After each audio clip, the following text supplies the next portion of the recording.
Alright, so we're doing a little bee maintenance here on the observation hive and the other hives, as a matter of fact, too, today. Uh, and I noticed that the queen is way down here on this bottom frame doing her thing today. And what I wanted to share, we just did an article on treating for small hive beetles and the type of damage they do. This hive, as you can see, we've treated for small hive beetle here. And I actually generally put a little pollen pack, the damp pollen pack down, because it draws that little fella. You see him right there? There's a small hive beetle doing his thing. And we have some of those going on in this colony. Very small population, but we're treating for it just because it's beyond what I want. But I put a little moist pollen patty here. Just because you see it draws. There's another small hive beetle. That moist patty draws them. So a dry pollen replacement is better, but the moist draws them. The Checkmate Plus is under 2 pieces of corrugated cardboard there to make sure there's full separation from the pollen patty. And those hive beetles will get down in that, and that'll undo them. I want to show you the damage. It's kind of hard to see damage inside your frames, but one of the good things about an observation hive is it becomes very easy. And so what I'm going to do is take you up here, and I want to look at a piece of normal comb. This is normal comb here, and you see it. You know, you can't see through the comb. Even when you get down here to empty comb, you see this comb is solid. There's no punctures or push throughs. And I'm going to show you a not so good example of some hive beetle damage. Let me see if I can find it for myself. Alright, so if you look right here, you'll see there's a hole all the way through this piece of comb to the other side. So a small hive beetle has, in the early parts of his life cycle, has eat through that comb and went out the back side.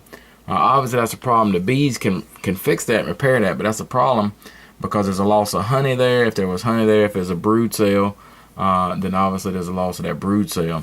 And so that's a very minor. This comb has a few instances of it here. This observation hive makes it very easy because I've got a window on the other side. So from this side, all you have to kind of do is move. And so I've got like 4 places here where it's visible all the way through hive damage. But what I'm going to do is move up to this other piece of comb where there's more like 20 or 30. And as you look here, you'll see little points of light coming through. All that small hive beetle damage where they eat through comb, and that's why I'm treating.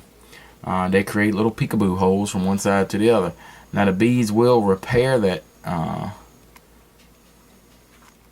given time and motivation. I'm trying to focus on that little hive beetle right there. Alright, so if you look in there, you see the little hive beetle on the video. Having a hard time. This thing don't really want to focus. Let me. Forgive me if it gets worse, not better. Alright, so the hive beetle, you see him inside there. And so, you know, we treat to take care of that. Again, this is a 5 frame, and the queen's way down there today. These fellas up here are up building and repairing. They're doing pretty good. Of course, they're inside colonies, so wintering for them is going to be pretty easy. Simply because they're inside, so their temperatures are going to be pretty regulated, and their beekeeper will be ever mindful of how they're doing, and they will be fed. There's a little bit of capped honey here, but this colony should make it through the winter with no problem. They're building out comb because of the poorly built observation box here, but I'm going to phase this out and build a proper observation colony box soon. Alright, so I left a few, I thought I did. Yeah, okay, so here's a small hive beetle larva. If I can find my finger, there we go. And there he is. A lot of people confuse them for maggots when they're looking inside their hive. And they're tiny. They're little tiny things. And they'll get down in the bottom with the bees, and you can see just because the bees were not as cooperative to me messing around in their house as you might expect them to be, there's still a few larvae in the bottom of this colony. And so only one apparently. So I did a pretty good job. I just took a spatula and did a quick rake out of there. If you wonder what this powder is here, we had a problem with little sugar ants, and so this is just diatomaceous earth on the outside. Diatomaceous earth is not poisonous, and when the ants crawl in it to come get honey, that's the end of them. It undoes them.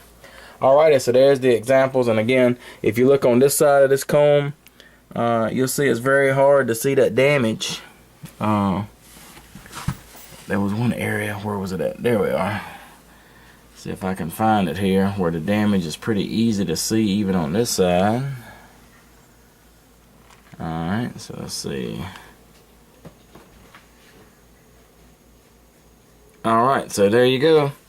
Make sure you get your hives treated and checked. Checkmate Plus is the stuff that works well.